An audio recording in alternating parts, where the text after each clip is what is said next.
Welcome to Pirate Living Podcast. We're your hosts, Karan and Kristen. On this podcast, we are highlighting ordinary people living extraordinary lives. These are pirates who take small, bold actions daily to create social change. Pirate life is all about rebelling and breaking the rules for good. Creating lasting social change starts by first breaking our inner rules. After all, the hardest rules to break are your own. The pirates we highlight have dedicated themselves to creating good trouble. Today, we are talking with Ping Carlson. Ping is a pirate who has been living life outside of the norm and charting her own course. Through her life, Ping has created freedom and flow in her life and now works with her clients to follow their own compass and create a life that is radically true to themselves. And we're excited to be talking with Ping today to learn even more about her pirate journey. So welcome. Thank you, Karan and Christine. I'm so honored to be here on this podcast. Yeah, we're excited to have you. Mm-hmm. Yes. So we'd love for you to give us your background story of what started you on your pirate journey and what led you to where you are today. Yeah, so my journey really started in 2014, where I was undergoing a very unhappy marriage. Basically, my marriage was crumbling, right? And at the time, I was also stuck in a kind of like a 9-to-5 job that I've been working for 12 years. Steadily kind of climbing the corporate ladder, so to speak, but really feeling very empty and unfulfilled inside. So at that time, I began asking myself, is this all there is to life, right? I mean, just it seems like it's just an endless hamster wheel. Get to work, go through the motions, come back home, and one day it was I remember just reaching my breaking point. I was just sitting on the toilet and just laying my face in my hands, right, saying like, is this all there is to my life? And just feeling really, really confused and not knowing, just feeling really, really stuck. Yeah. So that was 2014. And then 2015, I then actually found the courage to get a divorce. And I was facing a lot of family objections at that time because I actually come from Singapore before I moved to the United States. So it's a very conservative Asian type of upbringing, very traditional values where, divorce is kind of like seen as not the norm, right? It's and almost like I felt like I was almost being like the black sheep of the family. So it was a very difficult decision for me to make to get the divorce. And well, to make matters worse, I also had some kind of religious objections, right? At the time I was attending a church and the pastor there and all those people there were like frowning upon this decision and really counseling me against it. So it was really kind of like a difficult time in my life where I had to ask myself, what do I really want? Do I want to listen to these other voices, the voices of my family, church, and so on? Or do I tune into what I truly want to be happy? Right. So that was kind of like a deciding moment for me. And well, happy to say that I made a decision for myself. I was able to make the decision to get a divorce. And then after the divorce in 2016, happily, I found love again. Right. So I met my husband. And then to cut a long story short, I shortly after we got married, I moved over to the States in 2017, quit my job. And then it was a little bit of finding my path again there because it's a totally new country, a totally new culture. I had to settle in to get used to driving on the wrong side side of the road, right? Yeah. Yeah. And Singapore is always either it's sunny or rainy, right? We don't have snow, we don't have the 4 seasons. So I had to adjust to a whole new different culture, lifestyle, weather, everything was really new for me. So I had to adapt to that. And then I had to decide, oh dear, well, I've quit my job, but what do I do with my time, right? I'm in this new country. I need to find something productive and fruitful to do. So I tried a couple of things. I tried to open up blogging.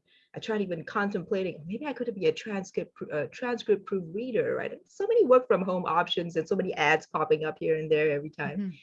So in the end, I settled on online teaching, teaching English online. And I did that since 2019.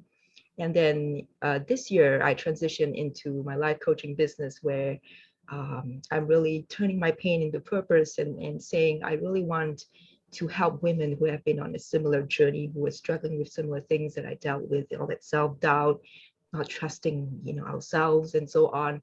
Really want to guide them, right? How to break free from those societal expectations or those family expectations and really live a life that is true to themselves. Yeah, so that's my story in a nutshell. Mm-hmm. Mm. Yeah, and especially for us women, I feel like Mm. it's so hard for us to, Yes. you grow up to, you got to be the good daughter, Yeah. and Yeah. do the right thing and be the good girl, and Yes. not to be too loud, or to do Yeah. anything wrong, right? Yeah. Get the Yeah. good grades, get the husband, and do what Yeah. you're supposed to do. Mhm. So where did you find, with all of Mm. those voices telling you to not get a divorce, to be that good daughter, that good woman that you're supposed to be, Yes. where did you find that the courage to Mm. listen to your heart and to do what was right for you? Yeah, Quran, it was so difficult for me because, like, I really agree with what you mentioned, how we've been conditioned to be the good girl. Mm-hmm. I remember even prior to even my growing up years as a child, being so eager to people please, right? Please my Mm-hmm. parents to get the good grades. In fact, I went to law school because my parents told me, you can't be a doctor. You're not, I I can't deal with blood and stuff like that. So that's out. And then I'm not good at math, so I can't be an engineer. They said you have to get a professional degree, right? So that Mm-hmm. you can get a good job at the end of it. So I was like, okay, I'll just go be a lawyer then, I suppose, right? That by default, like that was the only route. And then after that, I got my MBA as well. It was always chasing for the next paper qualification, the next thing. And also like, getting married also. It was like kind of like women, how society sees us as having a certain shelf life.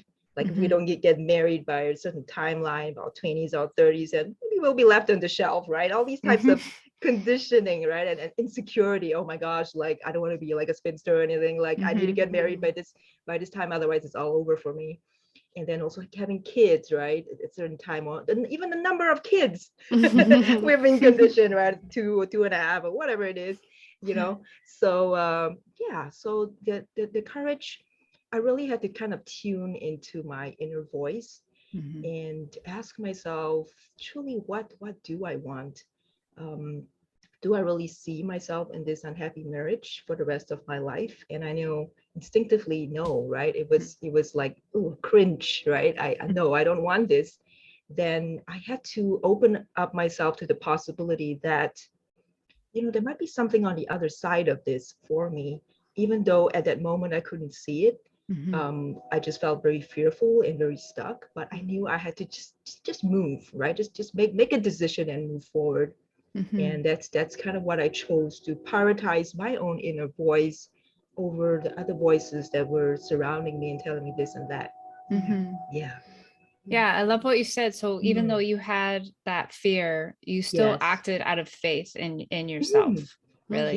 Yes, so true. I had to really choose courage over that fear. Mm-hmm.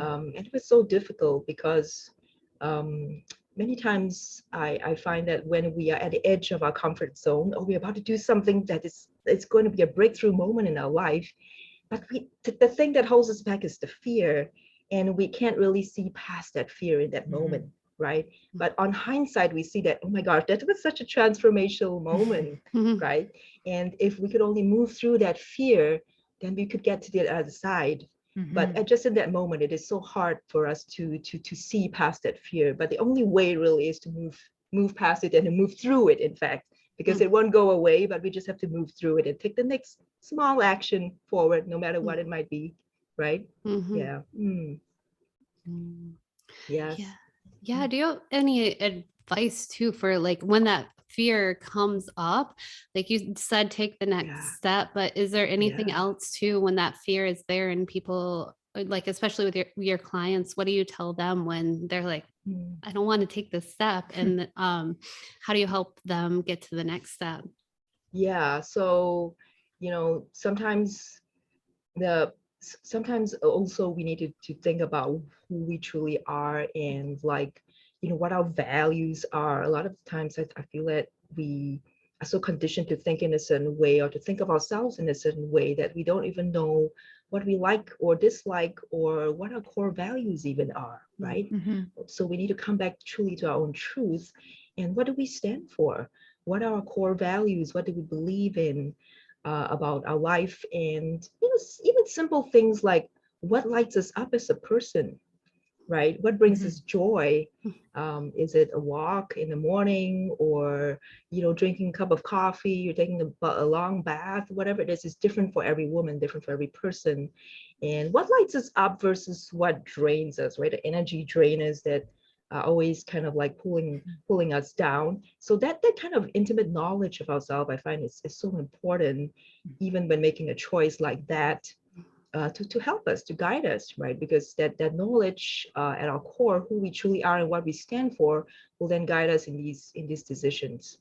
Mm-hmm. Mm. Yeah, I feel like we spend most of Yeah. our lives playing these different roles, Yes. that we fail to see what our true identity is, Yes. Yes. right? That is 100% true. Call it a Yes. mask or a role or Yeah. whatever, but who are you? Who are you in the Mm. without all of that when it's stripped down? Yeah. Yeah. Totally. Mhm. We like Cora mentioned, right? We play so many roles. We always have to be like the good daughter to our parents, a good husband, a good partner to our partner. And for those of us who are mothers, good mother to our kids. And we often feel a lot of shame if we don't fulfill those roles, or we think we have to do it in a certain way, right? And if we don't do it in that perfect way, then we have let ourselves down, or we have let these people in our life down. And I feel there's always so much guilt and shame at when we play these roles that we kind of find ourselves in inevitably, right? Yes. Even unconsciously falling into these roles. And when we strip all those roles away, we ask ourselves, who am I at my core? Many times, that's a really uncomfortable question, because we've never had to ask ourselves that, right? Unless we encounter something like a divorce or some other very life-changing event that makes us question our identity. Yeah. Yeah, I was actually, that's Yes. something I was talking about with my husband yesterday, Yeah, where Kristen. Yeah. um like the image while he and I were talking that came to me was, through our life, people are giving us like a little, I thought of it more like a present. They may think it's a Yeah. gift where they hand us something, and on that maybe it Yes. says you're a good listener, or it says you're organized, or you're bad at math, like the things that people say that we take and we put and we start creating who we are. Yes. Like we're building with it and we're building our foundation. And it's Yes. a lot of times people they're not trying to be mean with it, but they're like they think that they're being helpful, like this is who you are, or this is who you should be. And we take that and we form our identity. And a Yes. lot of us don't even take time to think about like how many of those truly are what I want to, who do I want to be? Do I want to be this person, or does being good at math even define who I am? Like, and then Right. taking that time to look at them and be like, do I want to keep this and have it be who I am, or can I get rid of it and toss it over Yes. there? Yes. Yeah, that's such a beautiful observation, Kristen, because like you said, we in life we're given so many labels, and a lot of them, these labels, then form part of we kind of take them on as our identity. We don't even question them, because we trust the judgment of other people. If they say I'm such and such, then I must be such and such, right? I'm good at math or bad at math, or good mom or bad mom. And we take on subconsciously or consciously take on all these labels, and then we don't see past those labels into other possibilities, right? And we also we don't consciously choose who we want to be. We just kind of, I wouldn't say succumb, but just let all these labels, identify who we are, without really choosing who we truly want to be. Yeah, it reminds me, like I went to Catholic school, so I Yes. wore a school uniform. Yes. And I remember transitioning into high school, and here we had a all girls Catholic school that I was supposed to go to, but it ended up closing. Yes. So we had to go to, I chose to go to public school because I had some friends, like people were scattering everywhere. So the point is that I remember having to pick my clothes Mm. for back to school. And because I had worn a uniform for so long, like I literally didn't know Yes. what I liked Mm. or how I wanted to dress Mm. or any of those things. So it was one of those like eye openers for me at like, a young teenager of like, I don't know what I like in terms of like Yes. clothes and fashion and how I want to Mm. present myself, right? Because Yes. so that to me is just like there's so many different aspects of our lives Mm. that we go through that way, that we're doing what we're supposed to, and we don't truly know what it is that we actually want out of life or out of our fashion. Yes. Yes. And Cora, that's such a wonderful observation also. I can totally relate to that. I remember even growing up, in my 20s when I started dating and so on, a lot of my identity would be tied to these boys that I was dating or these guys that I was seeing, right? How they saw me or how they wanted me to be, or even in things like buying clothes, I would, do you think this looks good on me? Like if they don't like it, then I wouldn't buy it because, Yeah. they defined my worth or how I looked, and I had no sense of internal self-worth. And it was always based on other people's expectation or opinion of me. Yeah. So there was a lot of that people pleasing. I find that it was underlying a lot of the decisions that I made in my life in the Absolutely. past. Yeah. Mm. So what would you say is the social rebellion that you're starting or looking to start with the work that you do now? Yeah, that social rebellion I want to start is to really empower women to have that choice to decide who they want to be and break free from all these external outside expectations, whether it be from society, your family, or whatever it is that they've picked up, all that labeling, right? And to consciously choose who they want to be based on your own beliefs, values, and just to really define themselves and to be empowered to just really stand in their truth and to lead a life that is true to themselves instead of what other people tell them to do. Yeah, so that's the rebellion I'm hoping to start. Yes. It's a good one. Yes. And yeah, and in that getting that rebellion started, what are some uncomfortable questions that you encourage people to ask or that you've asked yourself in this process? Yeah, so uncomfortable questions is like, things like who am I truly, right? Like what are my core values? So I get all my clients to do like a core values exercise where they ask themselves, they actually have a choice to pick 3 to 5 values that you find resonate with you, or and then think of how you have live these values out in the past, right? In your life experience, and also how would you like to embrace more of these values moving forward? If you know these are very near and dear to you, then how do you want to live this out in a day-to-day life? And I know values is quite a big topic, but it really, I find it's just more of living it out day to day. We can't just say, oh, we choose our values one day and then that's it, right? We do a exercise once and it's one and done. It's more the daily living it out that is the real test of whether we are living an authentic life. Yeah. It's funny. I remember Yeah. before I quit my job, Yes. I worked a corporate job and I was traveling with a bunch of coworkers, Mm. and it was after work and a random Tuesday evening, and they were all going out drinking. Yes. And they wanted me to come with them, and Yeah. I knew I didn't.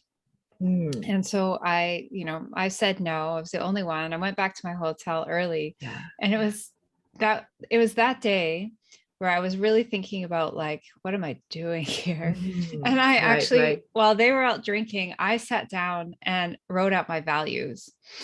And I was like, Yes. having that realization that what I was doing right now was just not in alignment with my values. And it still took some time for me to make a full-time change after that. But it was Yes. just funny when you're talking about values, because I have this picture in my mind of my friends Yes. and coworkers all out drinking at a bar, and I'm at my little Yeah. hotel room journaling about what are my values. because Right. this isn't it.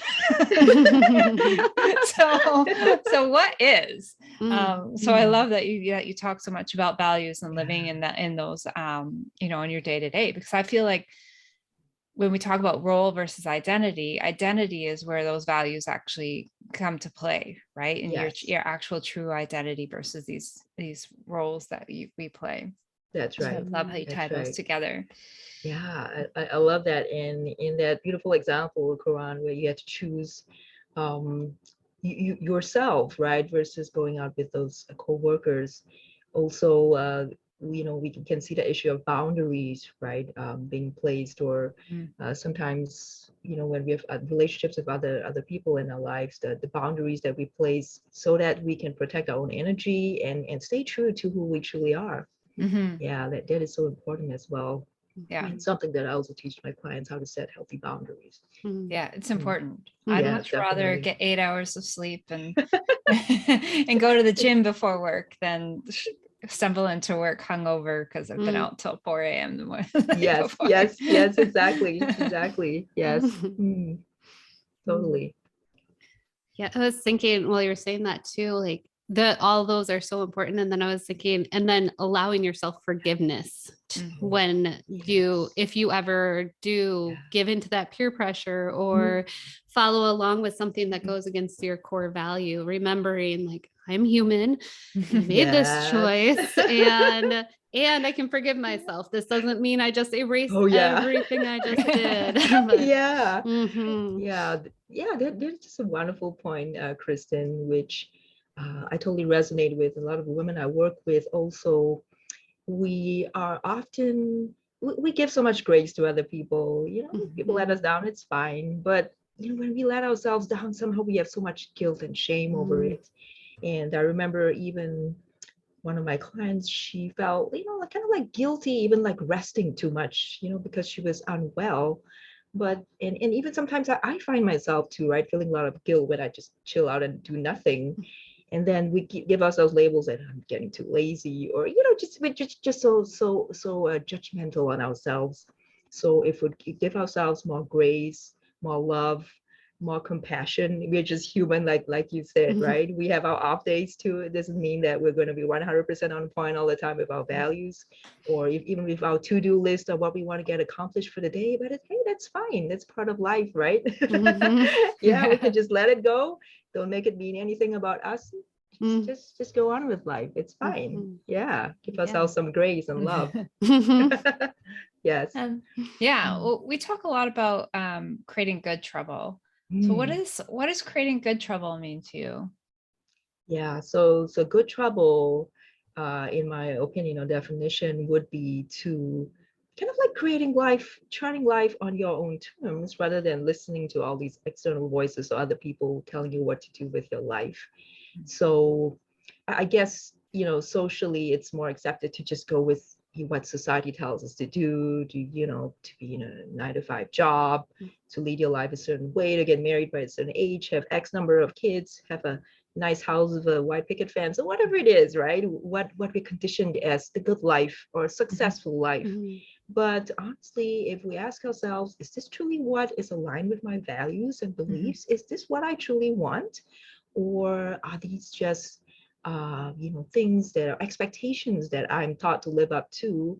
And if I attain those things, then I have a good life, or I'm successful, I made it. But a lot of times when we reach this so-called milestones, and we still feel empty inside, right? There's something's amiss, right? So a lot of times maybe it's not in tune or not aligned with our values, and hence we still feel empty despite having all these so-called success factors or markers in our life. So it's really tuning back to who we truly are, who we want to be, and then charting our life according to those terms instead of listening to what other people tell us to do with our life. Yeah, so you getting a divorce despite all those objections was Mm. definitely you creating good trouble in your life. Yeah, that was definitely good trouble. And I guess, after that divorce, I was kind of labeled, oh, at least I felt like I was kind of like the black sheep of the family, right? Because nobody in my family was divorced, and none of my friends were divorced either. It was kind of frowned upon, especially in Asian society, maybe not so much in Western society. It's where it's a lot more common. And I'm not advocating for people to get a divorce. I mean, that was just my life circumstance at that point in time. It's really to make your own choice. I'm really more for empowered a decision that it reflects your values and what you truly want in life. Despite objections or what other people may say about your choice, it's really your life, right? Ultimately, people may say, do this or do that, or stay on because of the kids, or give you some other guilt trip, but ultimately it's your life and you have to live with the consequences of that decision, whether it's staying or leaving. So then we have to be very conscious of like, what do we want? Because it's our life after all, right? Yeah. I'm curious, how are you seen by your family now? Oh, yes. Well, thankfully I've made peace with them. I think we now have a more uh peaceful, I would say, relationship, because like they say, time heals all wounds. It's been 4 or 5 years. I think they've come to terms with the fact that I've chosen life on my own terms. I've now moved to the States, and I still keep in touch with them, and I have a pretty good relationship with them. It's just that obviously you have to set some boundaries over, now that I'm remarried and stuff. Certain I lead life by what me and my husband want, right, rather than what my parents expect me to do, and so on. So, and I think they know, yeah, they're conscious of it. So it's just reestablishing those boundaries, but still having a loving, peaceful relationship with them. Yeah, it's I was just entirely curious. possible. I was just being nosy. Ask away. Yeah. Well, and you never know either, like when you take these actions, when you truly follow your heart and live into what's best for you, you never know what that might inspire for somebody else, like someone else that maybe for them it's their job, like this really was sucking the life from me, or and I was coming home miserable, and now you've inspired somebody to take that action, to go for it and be like, okay, I can quit this job, or I can say no to something that's been so just eating up at me. And just every time you get to say yes to you, that you get to inspire somebody to realize it's okay, give them the permission to say yes to themselves. Yeah, totally, Kristen. Yeah, I love this permission slip analogy, because if more of us pirates, right, pirate women or pirate people, share our story and how we authentically move through it, other people can then see what is possible for them as well. I mean, it's like, well, she can do it, I can do it too. Right. And when you inspire other people to take steps to make that change in their life, to show them what is possible if they move beyond those fears and take the step to take the next aligned step, whatever that may be for them. Yes.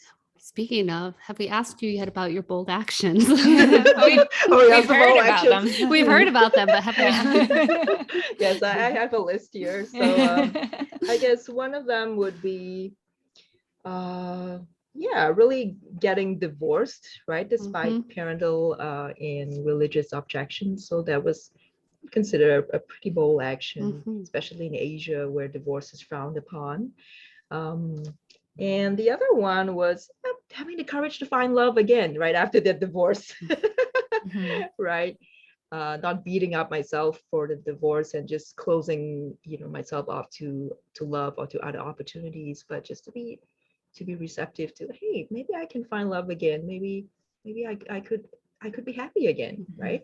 Yeah, so that's another action. And also just the fact of quitting my job in 2017. I had to quit my job to relocate to the States to be with my new husband. So that was a pretty I would say a bold move as well, to really say goodbye to my life in Singapore and really just embrace a whole new lifestyle, a whole new way of living in a totally different country. I think that was not an easy move for me. Yeah, and also all the little things that it entailed. Like I had to get my green card, all the little logistical details that had to be, and the kinks that had to be worked out in order for that to happen. Yeah. That was definitely one. And in 2019, I had to make another, small bold move to say, okay, what do I want to do with my life? Okay, maybe I can start teaching online, teaching English online. And that was for me a very a real transition, because in my old job in Singapore, I was teaching more like a traditional classroom style. But in teaching online is a whole new different ball game. You almost feel like I have to be like a clown, or almost like an entertainer, right? Like on a kids talk show host almost. Because I was teaching kids that were really young. I mean, well, anywhere from like 5 years old to like 12, 13. So I have the whole gamut of age ranges, and I have to keep them occupied for 20, 25, 30 minutes, right? So it's Which not can easy. seem forever. Yeah, which can seem forever, especially if the kid's not very responsive, right? You're like, oh my gosh, what shall I do next, right? So it really required a lot of thinking on the fly, a lot of improvisation, which I'm not really used to because I'm a little bit of an introvert. So all this type of, being really showy and stuff like that doesn't come very naturally to me. And I even remember at that point looking up YouTube videos, right? Google like how other online teachers did it, and maybe saying maybe I could mimic their style, maybe I could do it that way or that this way. And then even then, right, it's all that, I wouldn't say people pleasing, but again, like conditioning myself to think, oh, there is just one right way to do it. These teachers have the answer, the secret key to getting more bookings, right? I must be a particular way in order to stand out. And then later on, I realized actually it's not like, they have the secret sauce or anything, but it's really leaning into who I am as a teacher, right? What's my unique teaching style? I might not be a really flamboyant type of teacher like the others, but hey, I have my own secrets, I have my own magic too. And the magic is not really anything, it's just being myself, right? Because people are drawn to your our authentic expression, whether that be a more reserved teacher. I guess I kind of found my balance between being a really flamboyant teacher versus a very reserved teacher, kind of like a happy mix, enough to keep the kids engaged while still being myself, right? Yeah. So even then I had to lean into what I really wanted, and instead of, copying other people, or I had to adapt it and make it my own, basically. Yeah. Yeah. And can you tell us more about your coaching programs? Oh, yes. So, yeah, I love to share, and thank you for the opportunity. So my coaching program is actually a 6 week program where I take women through this journey, right, of discovering themselves. So I have a couple of pillars. The first week we go into identifying your magic, right? This is about who are you at your core, your beliefs, your values, and so on. And then the second week, we dive into trusting your intuition.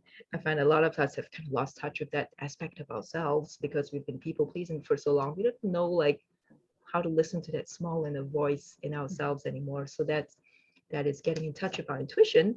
And then we also go into instilling the bounce back factor, that emotional resilience, because often in life we will definitely have setbacks. Life is not a bed of roses, right? How do we respond to those setbacks in our lives, such that we're able to bounce back quickly and move on with them? And then I also cover redesigning boundaries, right? Because we have all these people pleasing tendencies. So if we let go of these people pleasing tendencies, then how do we redesign our boundaries such that we have better relationships?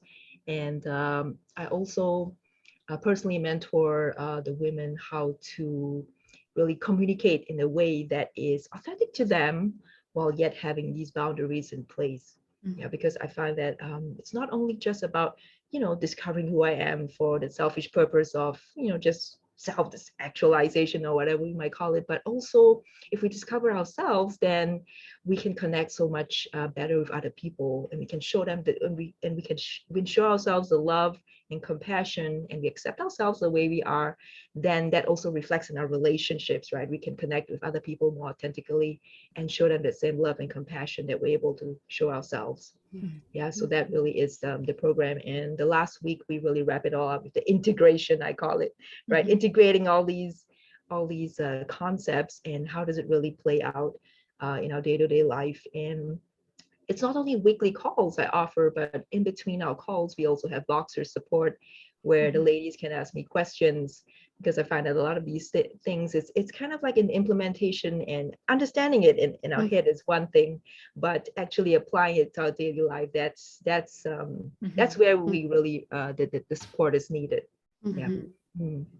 Yeah. So Absolutely. that's my program in a nutshell. Yes. Does it have a name, or did you say the name? And I Oh, missed it. yeah. I don't really have a name for it. It's just a 6-week private coaching Okay. program. Yeah. And also I wanted to, very happy to announce that for 5 of the Pirate Living podcast listeners who want to, really break free from outside expectations and live a life that's radically true to themselves, I really invite them to book a free 30-minute breakthrough session with me, a breakthrough call with me, where I will go through with them how do we really redesign some of those limiting beliefs that they have, and how to really have a little mini action plan for them to live life on their own terms. Yeah. Oh, wonderful. Thank you. Yes. Yeah. And we'll put the information for it too in the notes. So yes, thank hear you. this, Yes. go look in the notes and use the link to go set it up. Yes, So yes. thank you. Yeah. So where can our listeners go to find out more about you and what you're up to? Yeah, so they can find me on Instagram. My Instagram handle is at the Ping Carlson. Yeah, so all my stuff is there. Yep, I show up quite regularly there. You can check out my posts, videos, and so on. So they can definitely find me there. Yeah. Excellent. And how would you recommend our listeners go about starting their own pirate journey? Yeah, so it really begins. The first step is really to tune into what they really want, right? To instead of listening to it's fine. Other people give us advice, not to say that we turn them away, but we gotta prioritize our own voice a little higher than all the rest of those voices, right? To really tune into what we truly want and what we don't want. Well, sometimes we know what we don't want, but then what do we want then, right?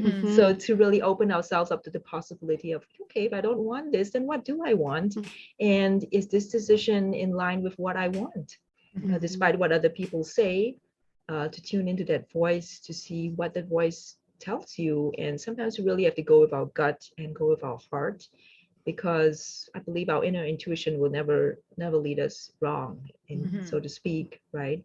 Yeah. And also the second step is really then to have the courage to take the action despite feeling all that fear or that stuckness, right? Is to have the courage to listen to that inner voice. What do you want? And just take the next small step forward, no matter what it might be. It might just be a very small step, but the important thing, I believe, is to build momentum towards what we want to create in our life. Sometimes we feel stuck, but the solution to being stuck is not to overthink and to keep thinking again what in our mind what to do, but really to take steps to get the ball rolling. And soon, one step after another, we have gained momentum, and we are starting to see some progress in our life rather than remaining in that stuck position. Absolutely.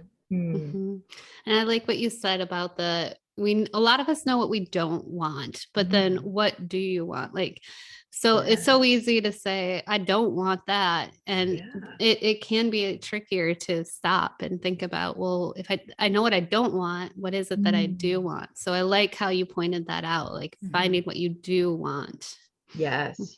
So an exercise I get my clients to do when tuning into what they do want is something like a simple, like what we call a perfect day exercise, or ideal day, right? Like, how would you like to start your day? What time would you like to wake up? What would you be doing first thing in the morning? Would you make yourself coffee? Would you read a book, take a walk? What time would you start work? Right? Just simple things like that. How many breaks, how would you take breaks during your day, and when? Or even things like, where would you be working, right? Would you be working from home, in an office, or maybe go to the park, in a cafe? There's so many possibilities when we think about it, what we do want. And when we tune more into that space, then we can create more of what we do want instead of what we don't want. Yes, we can start to lean into some of these things. And some of these shifts may be just very little shifts, right? If we find that we're not waking up happy, then well, why, right? What can we do to shift that energy? Is it something that maybe we need to tune into what we're grateful for, perhaps? Right, instead of waking up grumpy by default. Sometimes just little shifts can make so much of a difference, I find. Yeah, it's easy to wake up grumpy by default when you don't like what's going on in your right, life. Right. Yeah, especially if you're stuck in a 9-to-5 job, you don't like what's going on in your life, then to just wake up. I don't want to start the day. Yeah. Right. Yeah. Exactly. Totally. Yes. Yeah, I remembering back when I was in my 9-to-5 job, and one thing that on my last couple of months, one thing that had really helped me get through those bits was we had like theme songs that we were picked for ourselves for coaching program Karan and I were in. Yes. And listening to the theme song and getting that in my head, like really in my head, was what helped get me out of that, like, oh, I don't want to do this. So yes, that's right. Yeah. So finding something, and sometimes I remember it can sometimes be tricky, and it may take a lot of reminders through the day of like, I'm finding my joy today. I'm finding my joy in this moment. Right. It's possible. Yeah, totally. It's possible. And to remember to just be present in the moment.